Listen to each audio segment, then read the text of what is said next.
Sorry to interrupt, but this call is now being recorded.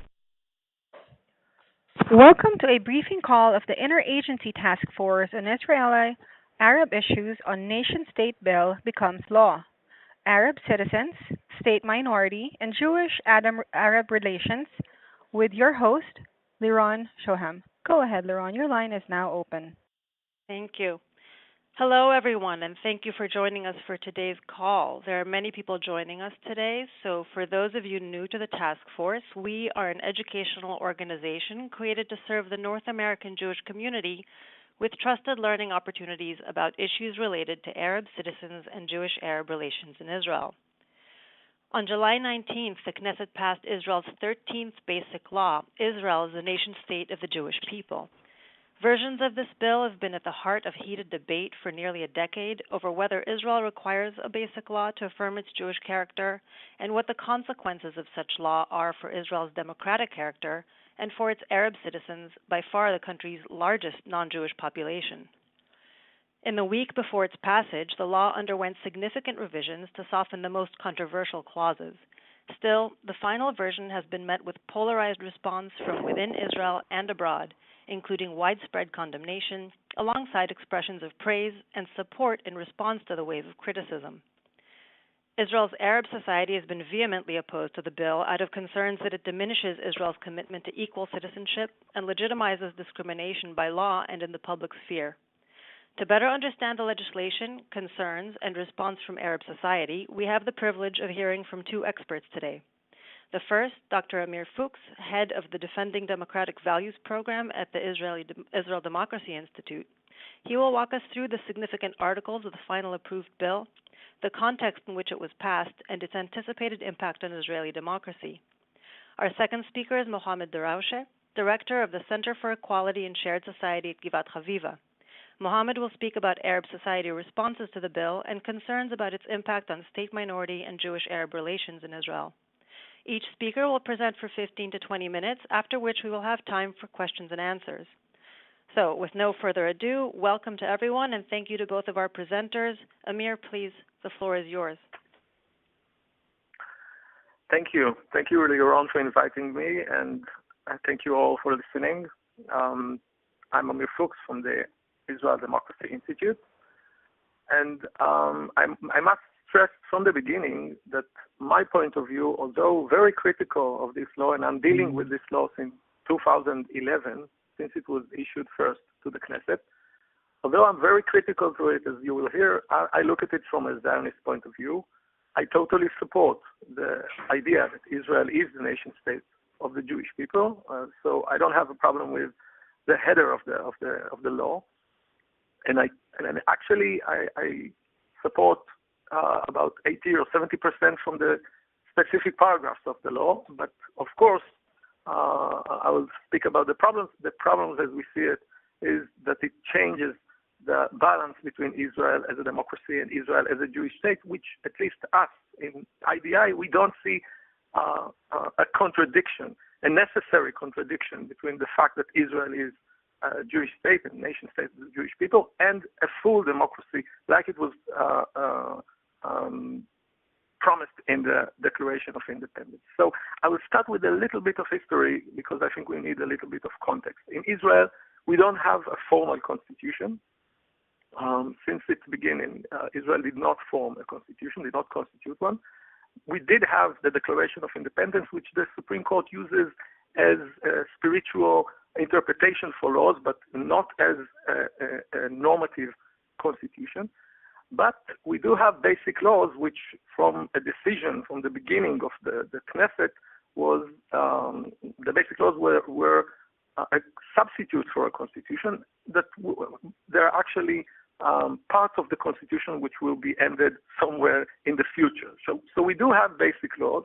And from 1992, we actually have also basic laws that deal with human dignity, with human rights, some of the human rights, but I also have to stress from the beginning that the basic law of human dignity does not include specifically the right for equality. The Supreme Court interpreted the law as including some parts of the right of equality, but it's not there and it's not written there firmly. And it's important to know that because some of the it's very relevant in afterwards. So, as I said, basic laws are our substitute for a constitution. So they are very, very important. And in a way, a new basic law is like a constitutional amendment in Israel. Of course, a basic law, and from the beginning, we tried to persuade in Israel that this is not just a basic law. It's not a regular basic law, just another one. It's a basic law that defines our state. In a way, when we studied constitutions abroad, it very much resembles to the preamble for constitutions.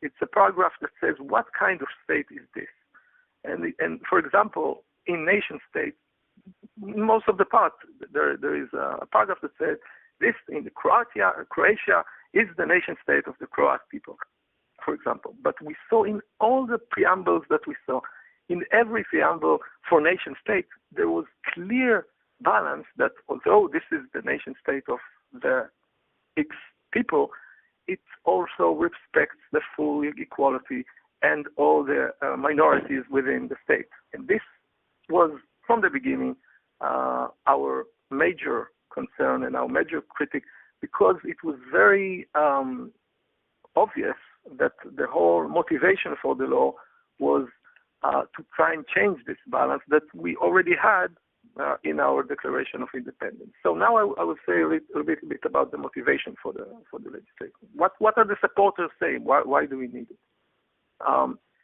So I think that the ones that say the truth, or the ones that I believe them, they say that the Supreme Court went too far after 1992, and we are now too much of a liberal state, too much democratic and not enough Jewish.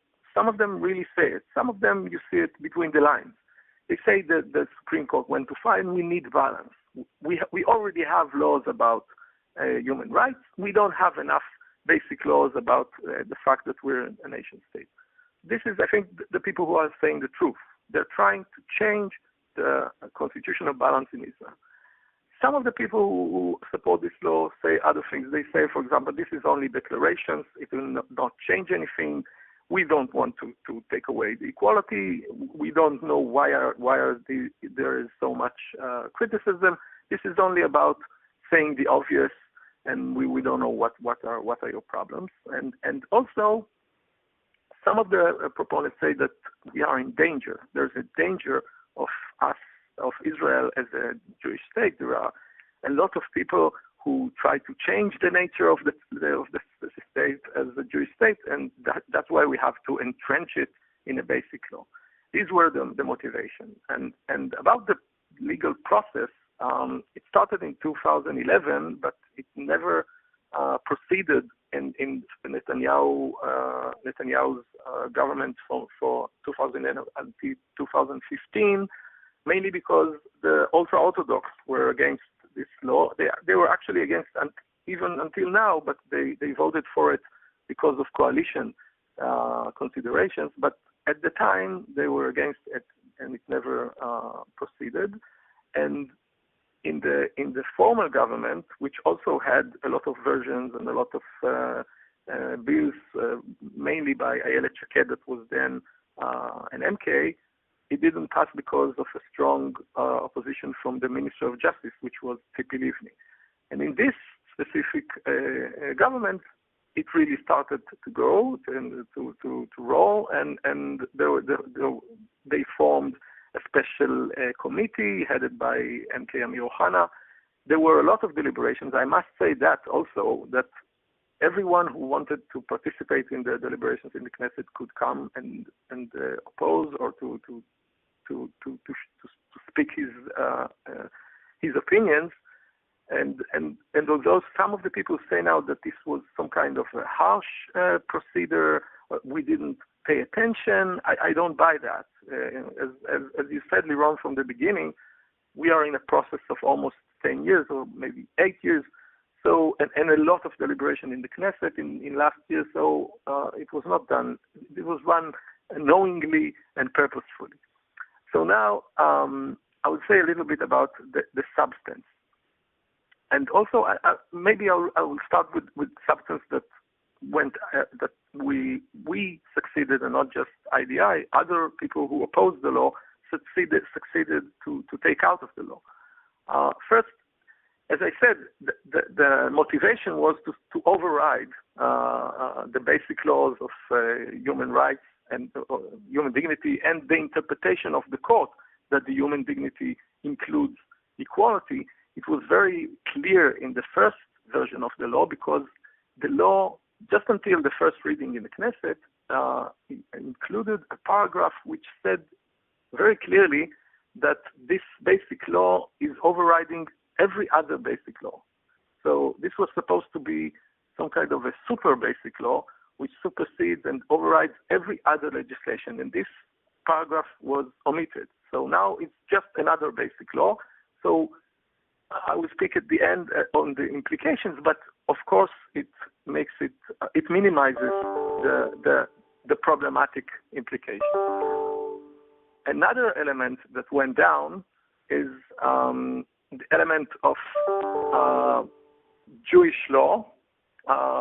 In the beginning, they tried to make it easier for the courts to use Jewish law inside the secular law, the regular law, not in the Jewish courts, and this was also totally omitted.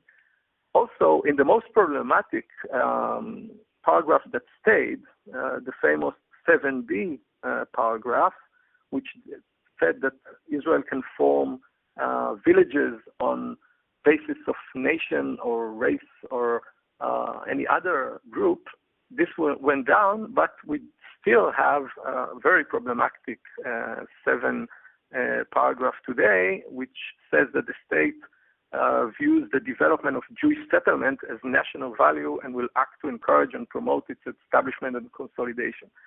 Now, of course, this can be interpreted as a permit to discriminate against non-Jews with settlements or with any other kind of communities. So, of course, it's still a very problematic paragraph, but at least the Deputy Attorney General came to the Knesset and said that according to their interpretation, this will not allow any kind of discrimination against private citizens. It's just a declaration of the fact that Israel will promote Jewish settlement. So, as I said in the Knesset in return, okay, let's assume this is a valid interpretation, although it's not the strongest interpretation. This is our constitution. It's not just for today. It's not just for this year. It's for decades. Who knows who will be the next or the after next Attorney General, and who will be the judges in the Supreme Court? We still think that this is the most problematic paragraph, because very easily it could be in the future. I don't see it happening in the near future, but in the far future could be interpreted as a permit to discriminate. Anyway, the most problematic thing, as we see it in the basic law, is what is lacking there. It's a lot more problematic than what is written there. What is lacking is a firm paragraph that says Israel respects all its minorities and will give full equalities to every citizen. This is what we see in every constitution in the world, especially in nation-state constitution. This is what, when people ask him, what is your problem with the nation-state law? I say, if it was written there, like there was a suggestion from the coalition by Benny Begin, and he said it was a very short proposition. First, Israel is the nation-state of the Jewish people. There were about the law of return and the flag and the anthem, and we give full equality, just like in the Declaration of Independence, and recognition of all the minorities that live in Israel. This is what is lacking there, and this is what puts the whole issue of the law in problem. Another specific problem was the issue of the Arabic language. Although at the end it was also a bit narrowed down, because they added another paragraph that says nothing will be changed practically. So the law doesn't change anything that is today about the Arabic, but still, instead of the fact that Arabic was a formal language of the state, it says that that Arabic is a special language. So it's just, as we saw it, if you don't really want to change anything, why do we need to just put a finger in the eye of the Arabs and show them that they don't have a formal language and their language is just special? Why should we minimize, even formally, the language? Another problematic paragraph, which was changed really before the end of the process. In the beginning, there was a paragraph that says that the state will act to strengthen the affinity between the state and members of the Jewish people in all the world. And right at the end, they changed it to the state shall act within the diaspora to strengthen the affinity between the state and members of the Jewish people. And it was not done by a chance. It was done because of the ultra-Orthodox who were afraid that the non-Orthodox communities will use this law to get full equal rights in Israel, because to strengthen the connections with the diaspora must have recognition of the non-Orthodox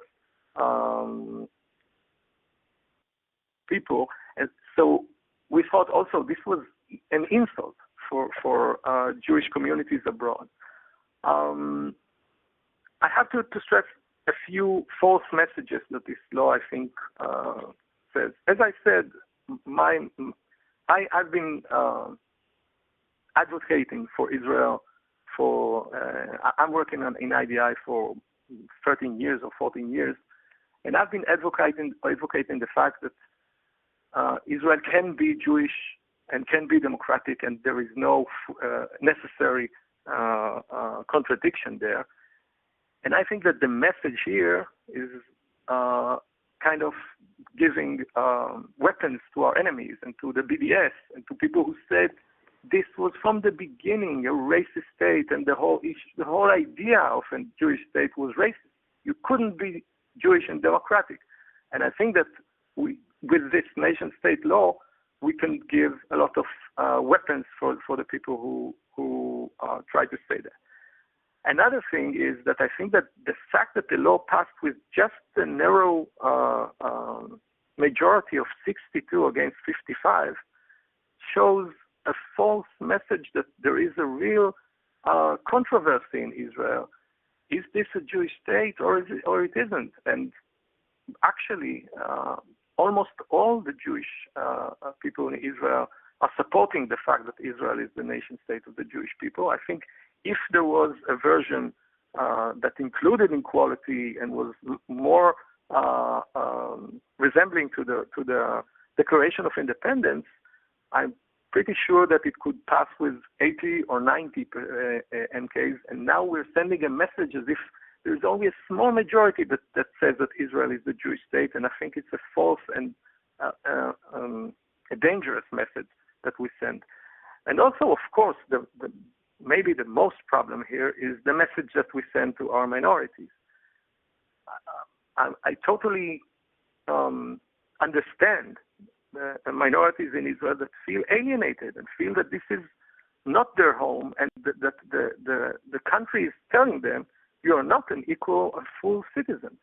Even the whole issue about the Druze these past days sends also a really problematic message. It says that only if you will be willing to sacrifice your life and to serve in the army, then maybe we will give you some kind of a full equal rights or full citizenship. And this is not the case in democracy. In democracy, every citizen should be equal, and it should not depend on the fact that he's on the nation-state majority or the minority, and of course not if he's serving in the army or not. To conclude, and I wanted also to answer the question that everyone is asking: is this just a declarative law? As I said before, I think that although the motivation was to change the balance between Israel as a democracy and Israel as a Jewish state, I don't see it changing a lot practically in the near future. But I do think that it is not just a declaration. It is totally has potential and dangers in the future.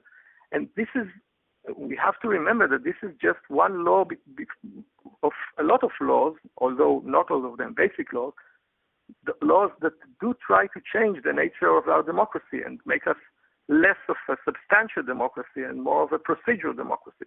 So this is another point in the way. So we look at when we look at the vector, it is dangerous. And also, if it was just declarations has meaning, and declarations do have a lot of meaning, and so especially I think that the message to our minorities and the educational message that we send to us and to the world is very problematic. I really hope that this law will be amended soon, and at least will include equality and full recognition of all our minorities. Thank you very much. Thank you so much, Amir. And Mohammed, please, the floor is now yours. Thank you, Liron, and thanks, Amir.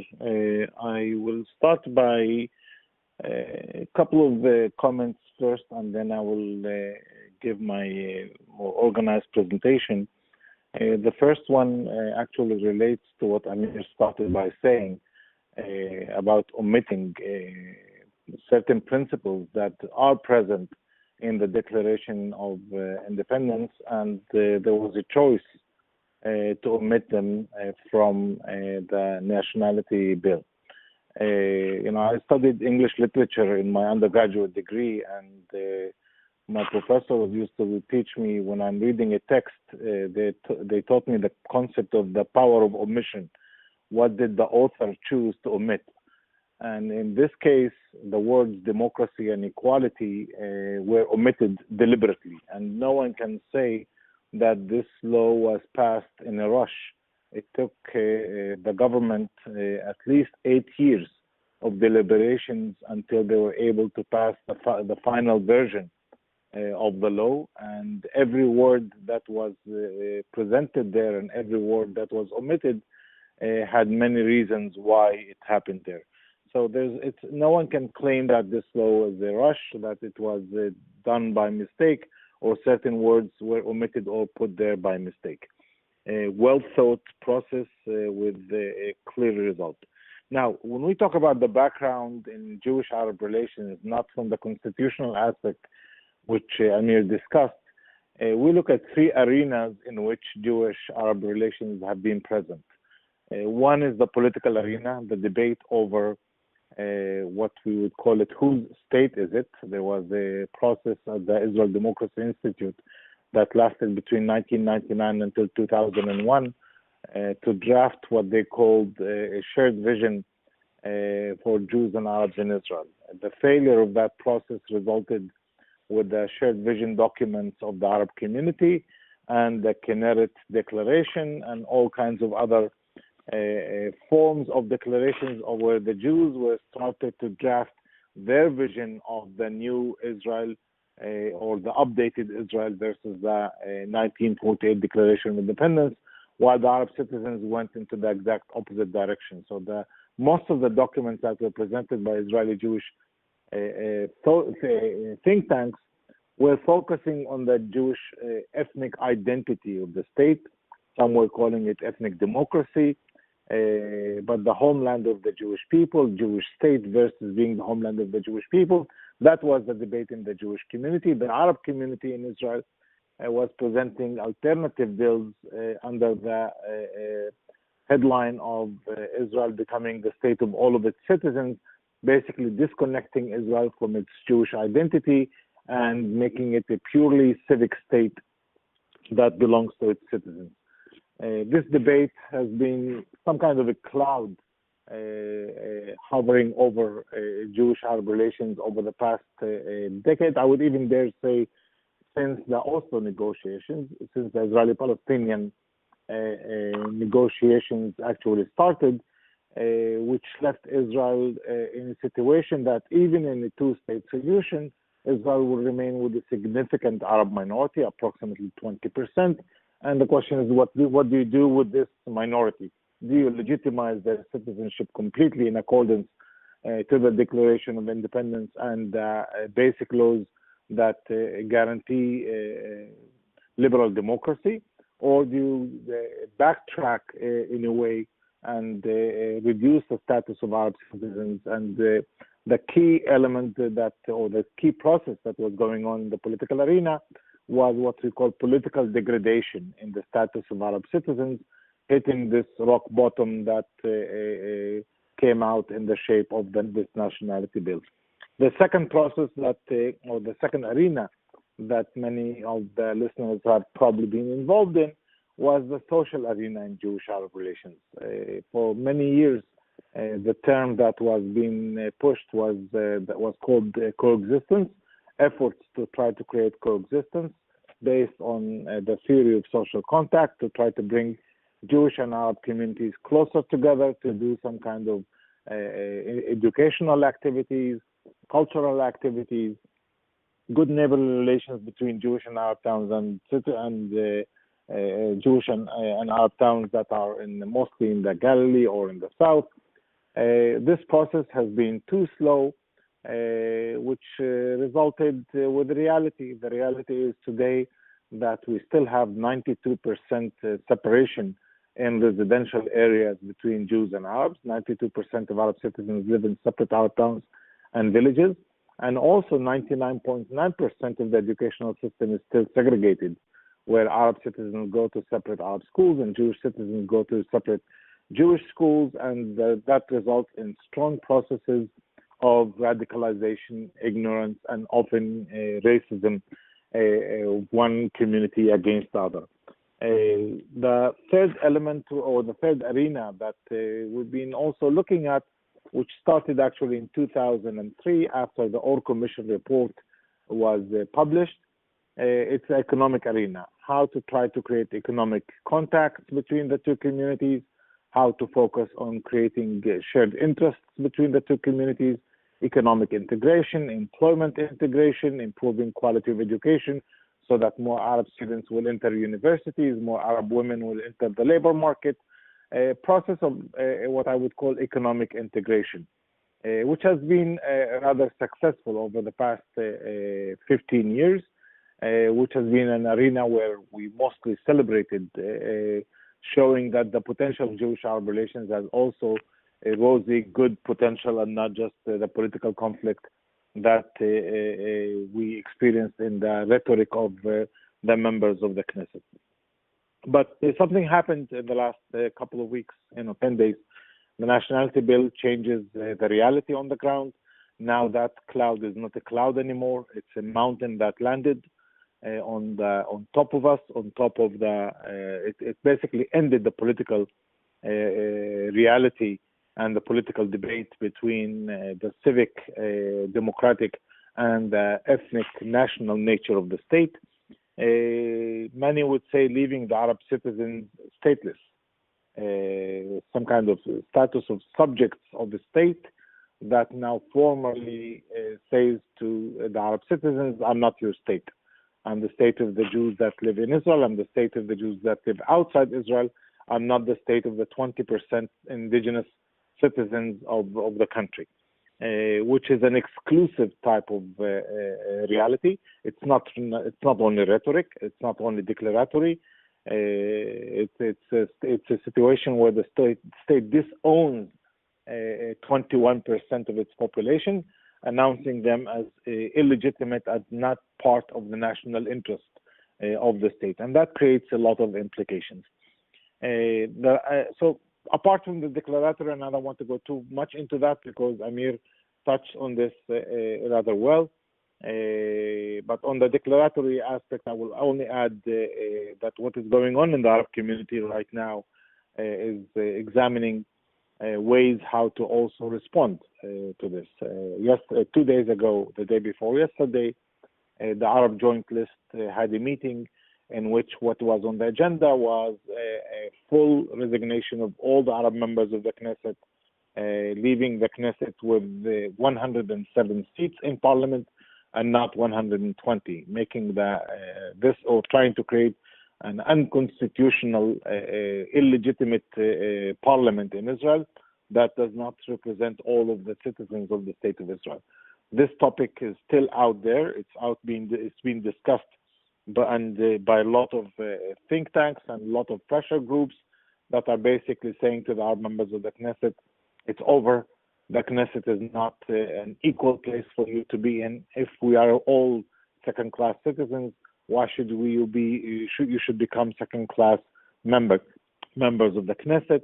Your presence there is only decorating and beautifying an ugly reality of inequality of Arab citizens, and you should not be there at all. The Joint Arab List and the Arab members of Knesset are trying to defend themselves into this area.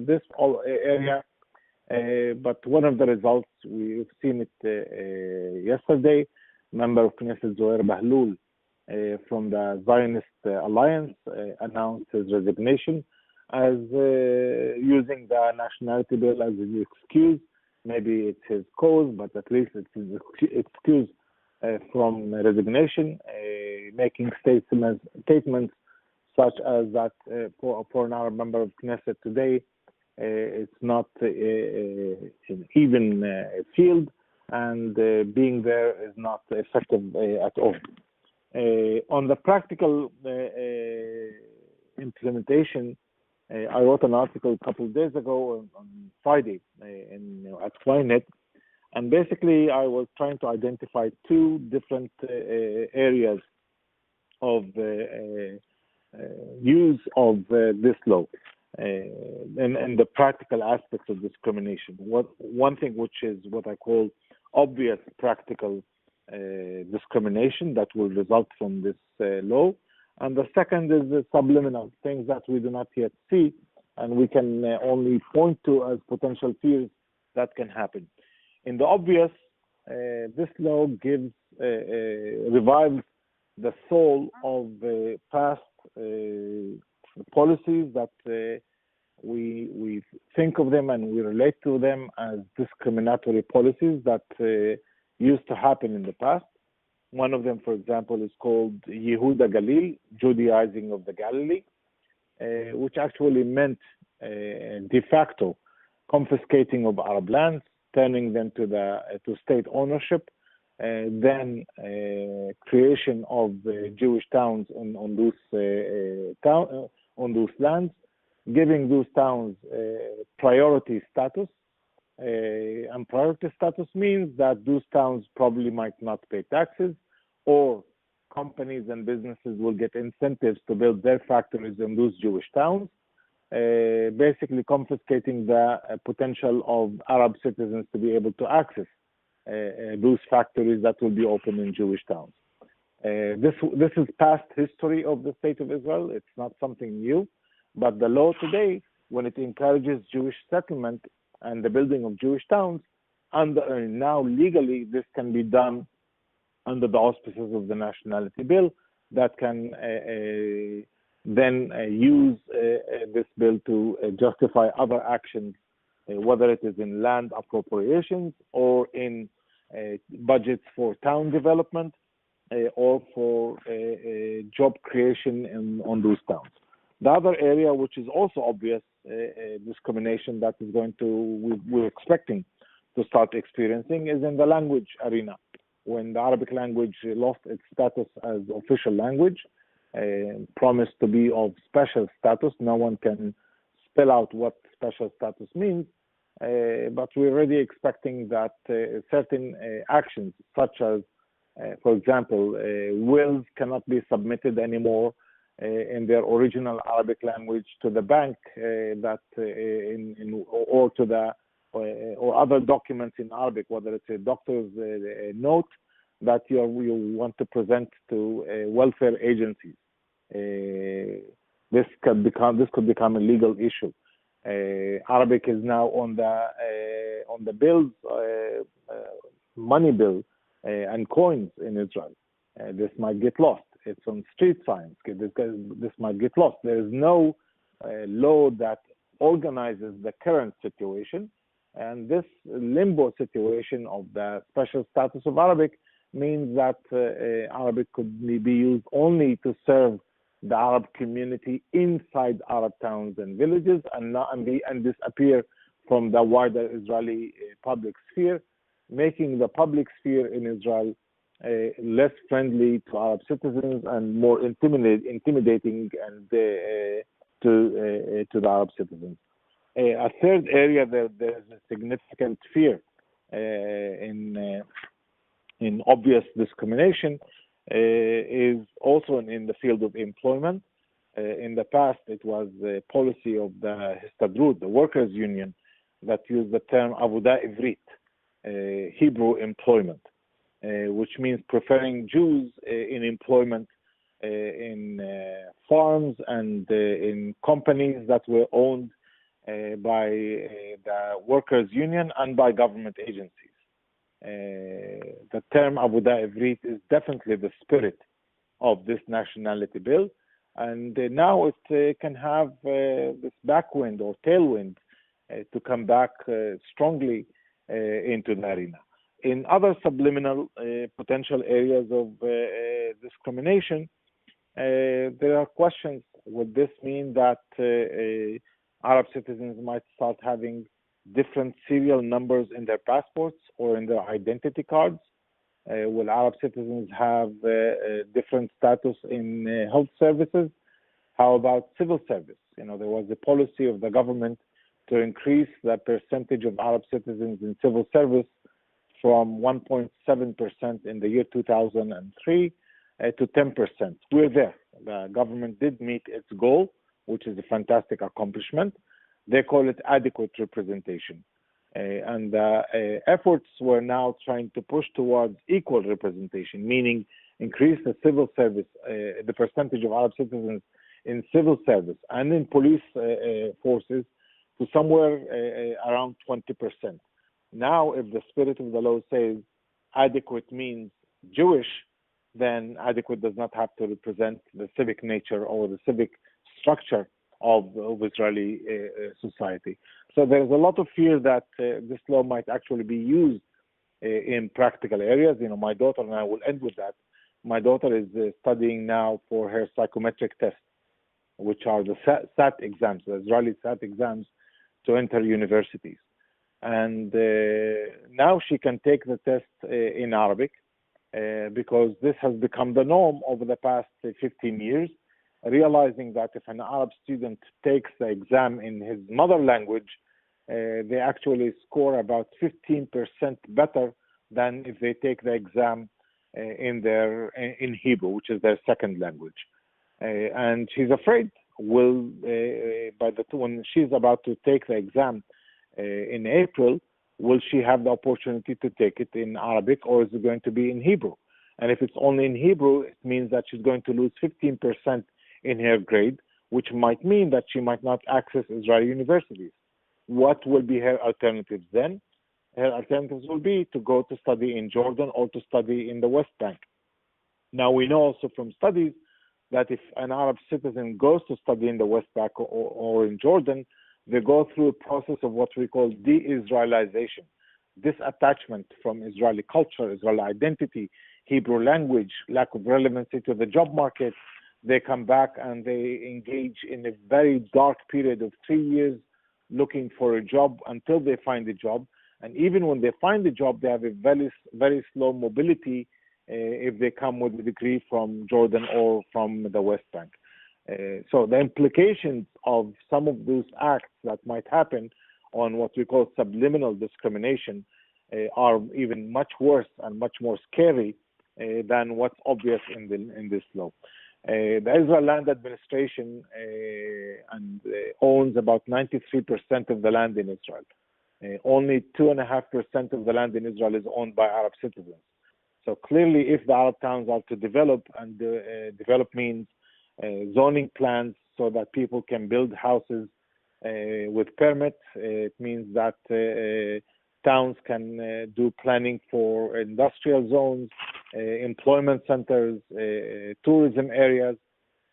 Now, Israel Land Administration can hide behind its argument, which it presented to the Supreme Court in Qa'dan versus the State of Israel case in March 2000.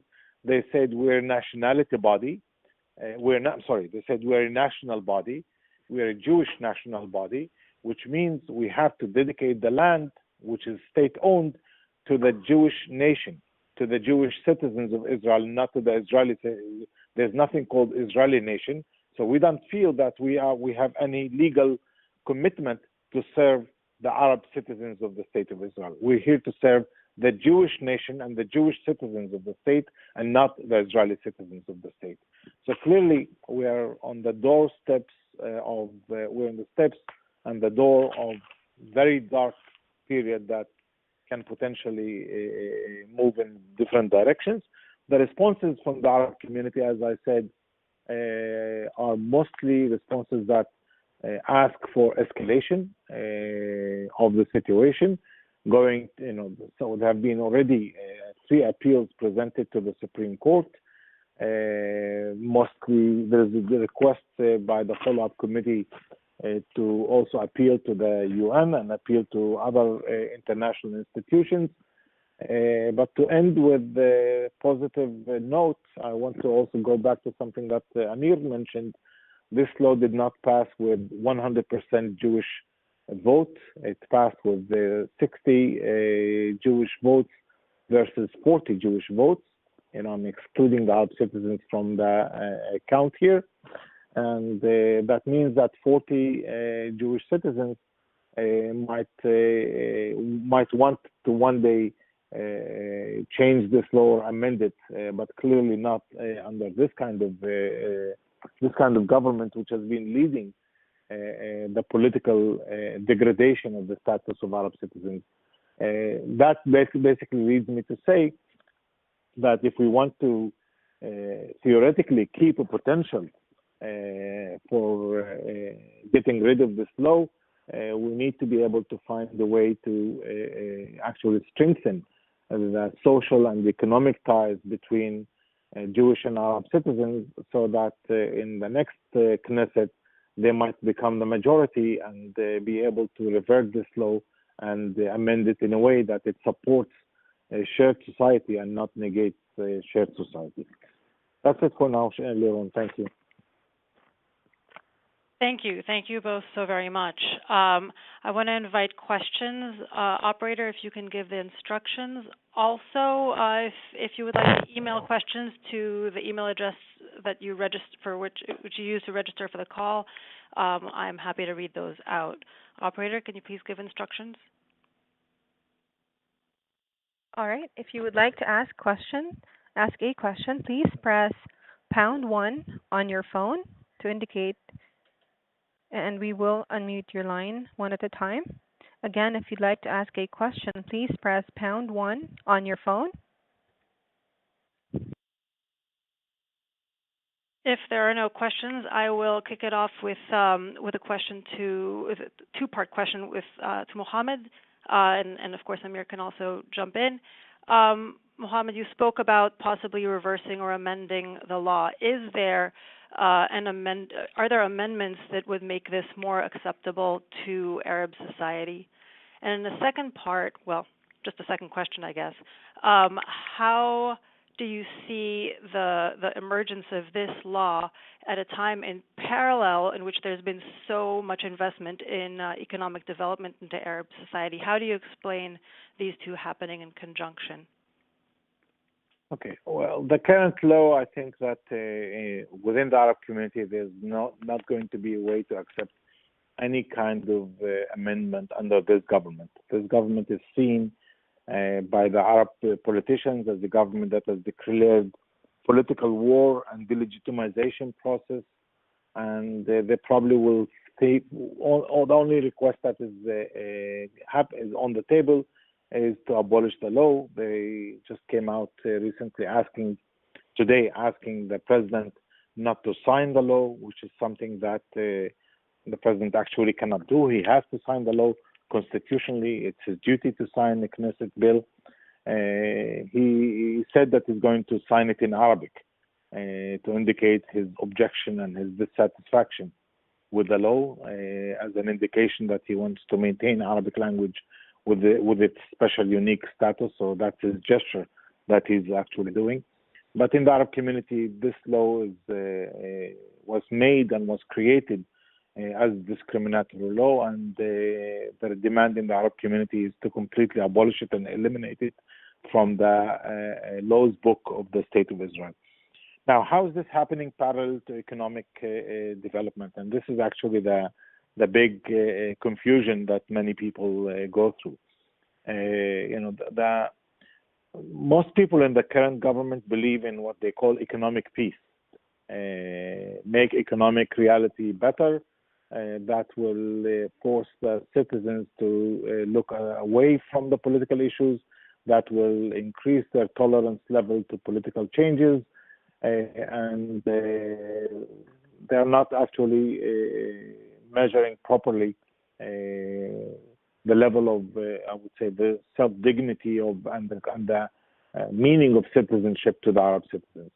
So the Arab citizens have shown over the past 15 years, actually, as I said, since the Or Commission report, a strong willingness to integrate economically / leading to social integration, because with more Arab citizens entering the wider Israeli labor market, this is helping to create an Arab middle class and helping to create better equal contacts with Jewish peers in those working areas, which actually shows what I would call a nice islands of success into the labor market and into academia, with an increase of the percentage of Arab students from 3.5% in 2003 to somewhere around 16.5% today.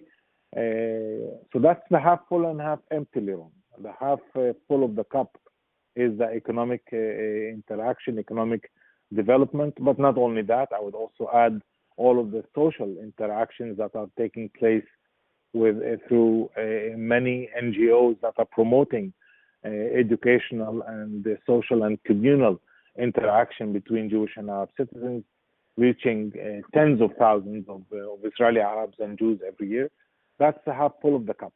The half empty is this political new thing that happened to us, and the political reality that, or what I call this mountain that was hovering on top of us, now landed on our chests and backs. So you can choose to look at the half full and celebrate it and enjoy it and think this is the beautiful side of Israel.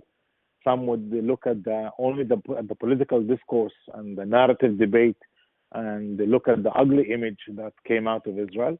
What I invite you and everyone is to look at the two halves and be realistic. That forces us to be realistic, to see that there are areas that we can accomplish things, that it's not, we have job to do tomorrow. Despite the fact that this bill does exist, we have a job to do tomorrow. And the job is increase those islands of success in the areas of economic and social interaction between the two communities, and they hope for a better moment to be able to challenge the political reality. Thank you. Operator, are there questions in the queue? Yes, we have a question. I am opening the line now.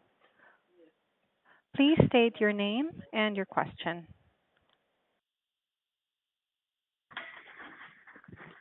This is Josh Arno. I did request an opportunity to ask a question. Hi, Mohammed.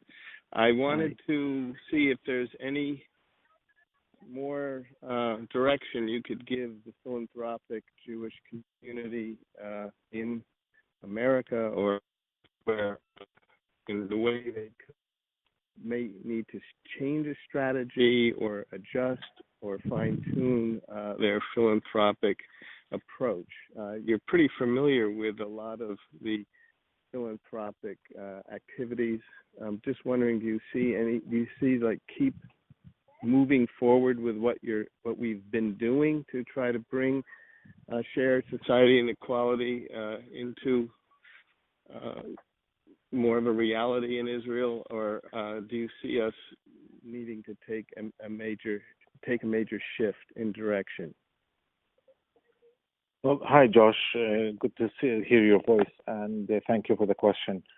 What happened in Israel is major, and it does require a major rethinking and strategic rethinking of the old tactics and old ways of doing business. This law cannot stay a law in Israel. If it stays a law in Israel, I mean, yes, now we can't change it under this government, and maybe the next government is going to be the same. This law cannot be in the law book of the state of Israel and talk about equality and talk about coexistence. I am legally now second-class citizen in the state of Israel.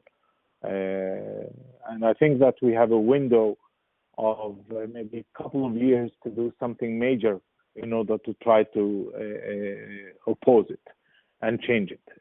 The one arena is the legal arena. This law, as I said, is being contested through three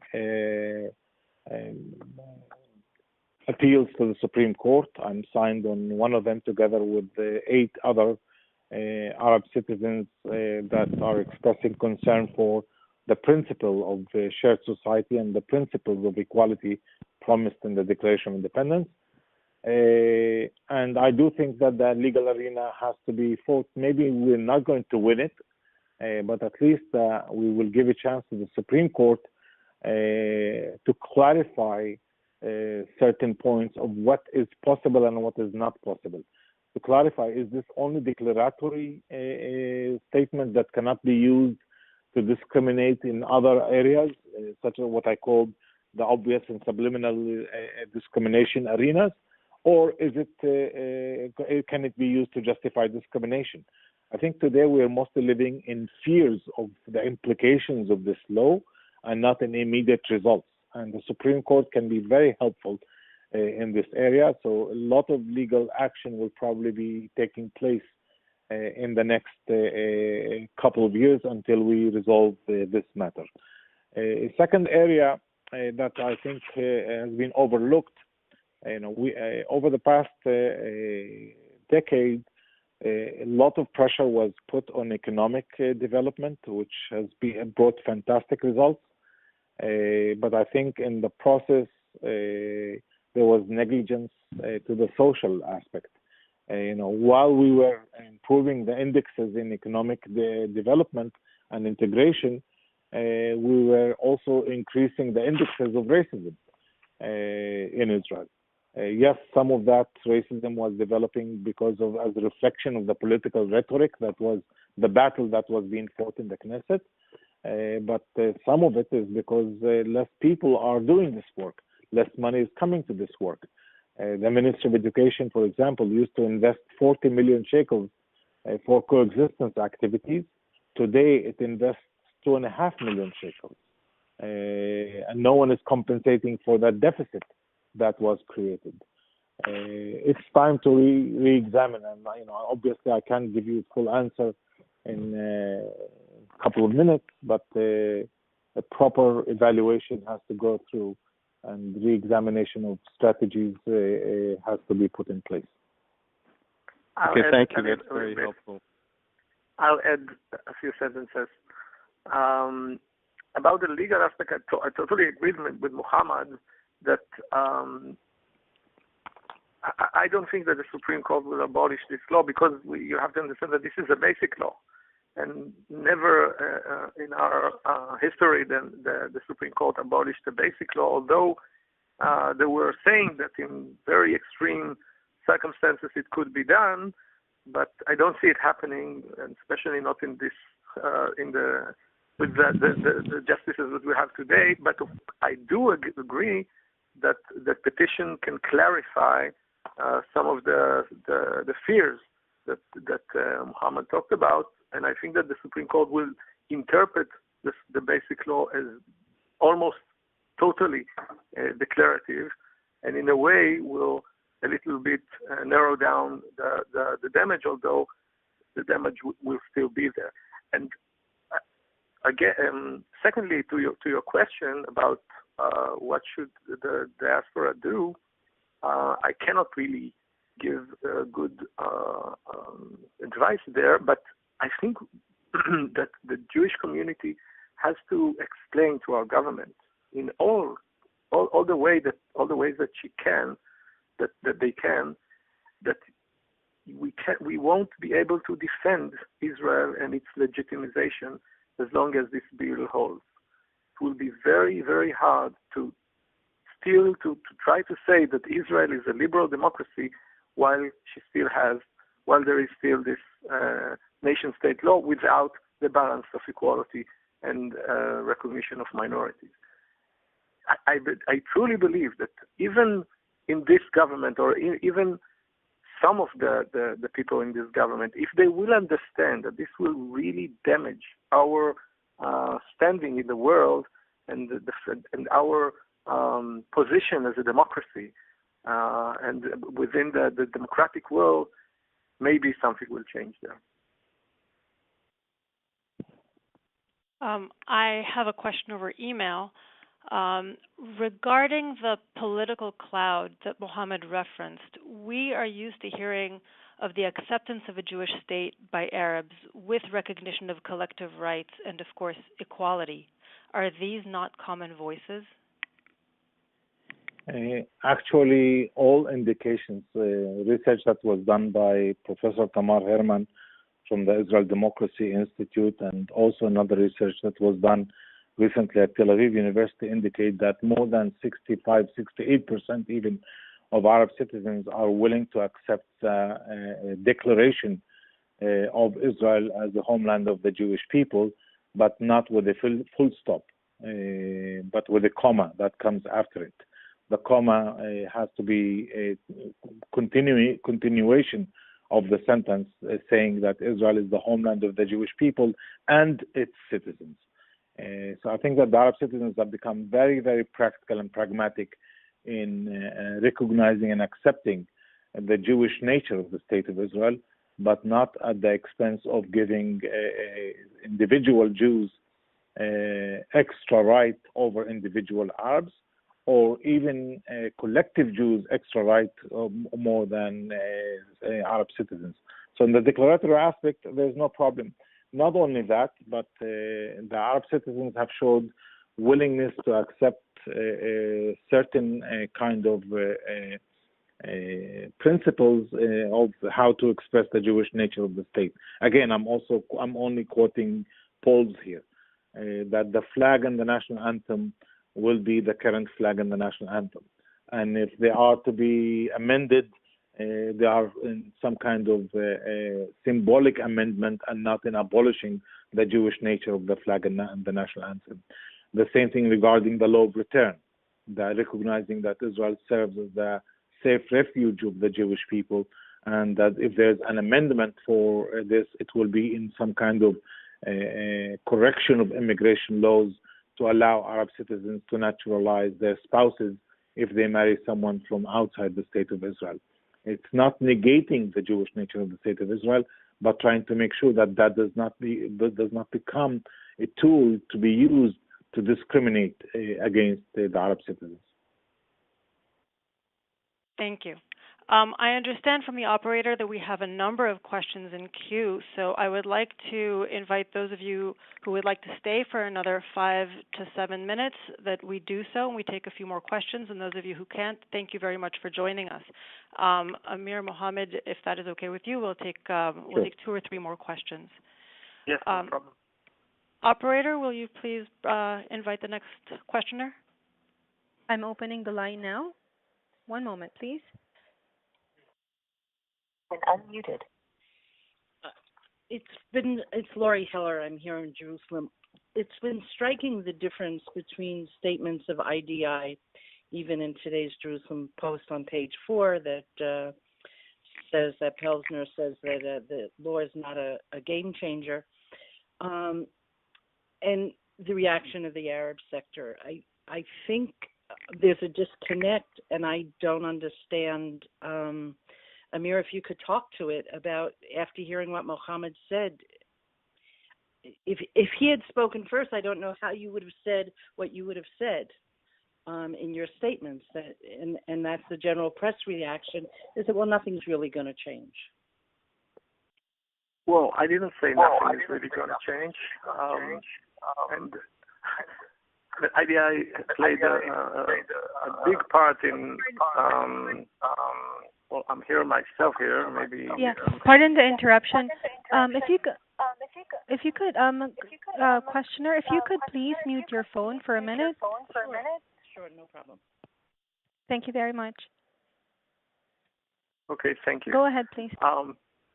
I certainly don't think that nothing will change. I said that I don't see anything practically changing right in the near future. Certainly about the Arab language, I must say that the law itself says that nothing is going to change on the status of the Arabic language. I said that I think it is an outrage that we should change the declaratory status of the Arabic language, but practically I don't see anything changing. And even I think Muhammad said that there is a good probability that the Supreme Court will interpret the law in order that there won't be any significant change. I agree that at least in the future, and we don't know who will be the next, and after that the attorney generals, and who will be the judges in the Supreme Court, and then it might do actual discrimination, and it can be a permanent discrimination. This is why we were so against this law from day one, and this is why we attended all the briefings in the Knesset, and this is why IDI went out of its way to be against this law and try to change as much as we could. And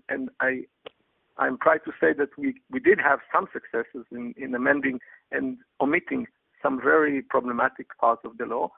But of course, we are totally not satisfied with the law, and I'm not sure about the accuracy of the quote in the Jerusalem Post.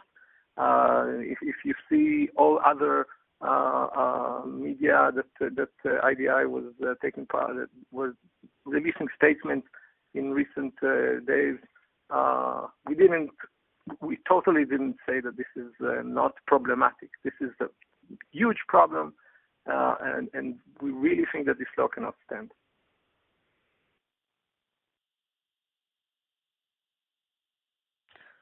Thank you.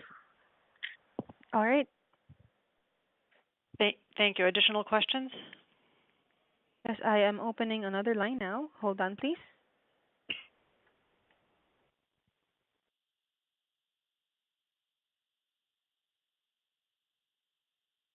Please state your name and your question. This is Arden Shanker. My question has to do with the observation made by Amir that the religious parties initially were opposed to the nation-state bill and changed their views. Why were they originally opposed, and why did they change? Mm-hmm. Mm-hmm. Okay, thank you for the question. I didn't say all the religious parties. I talked specifically about the ultra-Orthodox parties, and they have basically they have a problem with, not all of them are Zionists at all, and this is a very Zionist state, the Zionist law. So they don't really like this law from the beginning, but they also have some kind of a strong position against any basic laws, because they say whatever we write in the basic laws, the Supreme Court will interpret the way the Supreme Court wants, so we shouldn't give any more content to the Supreme Court.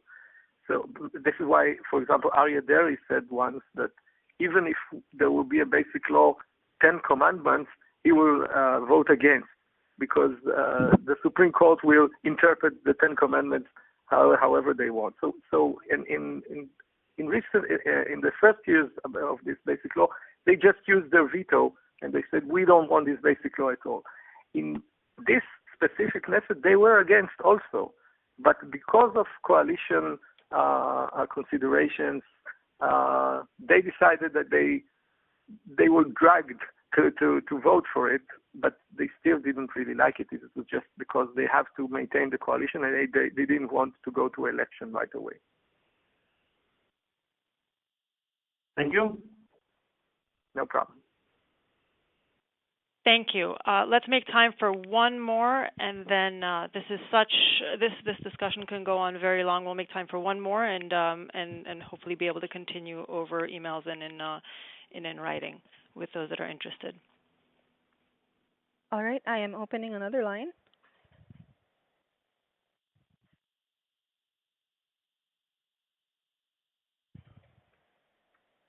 Please state your name and your question.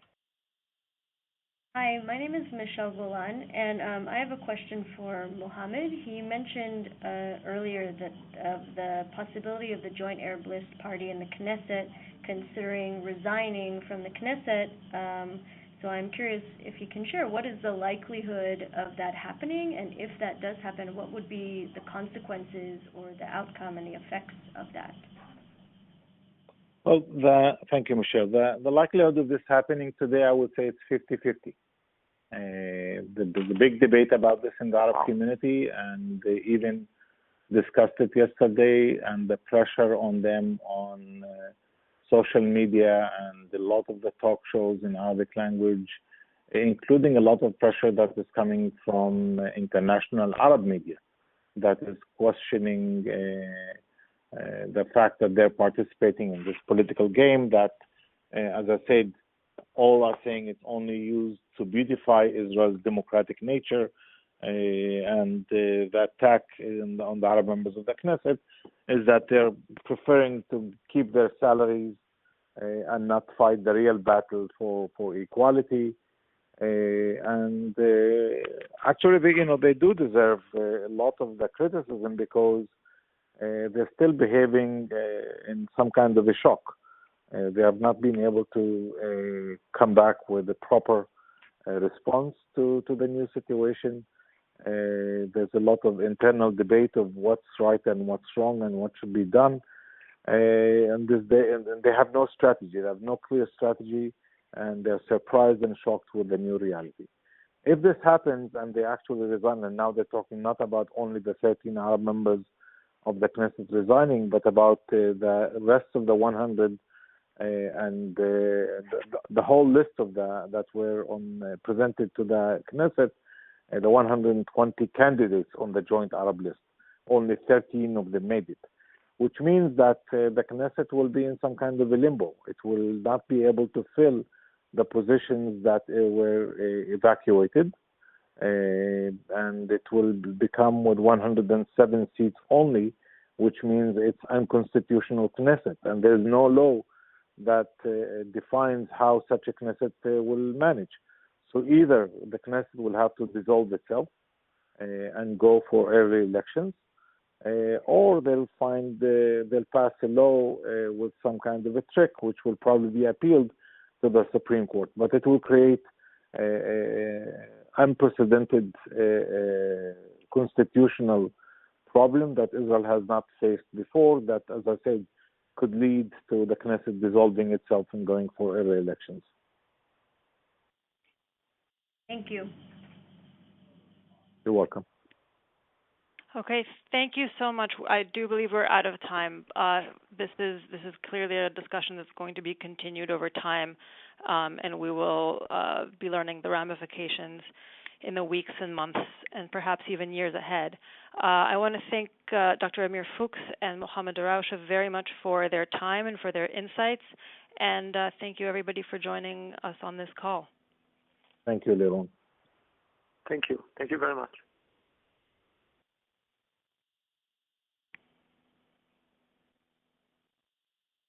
Thank you very much. The call has now ended. Have a great day, everyone.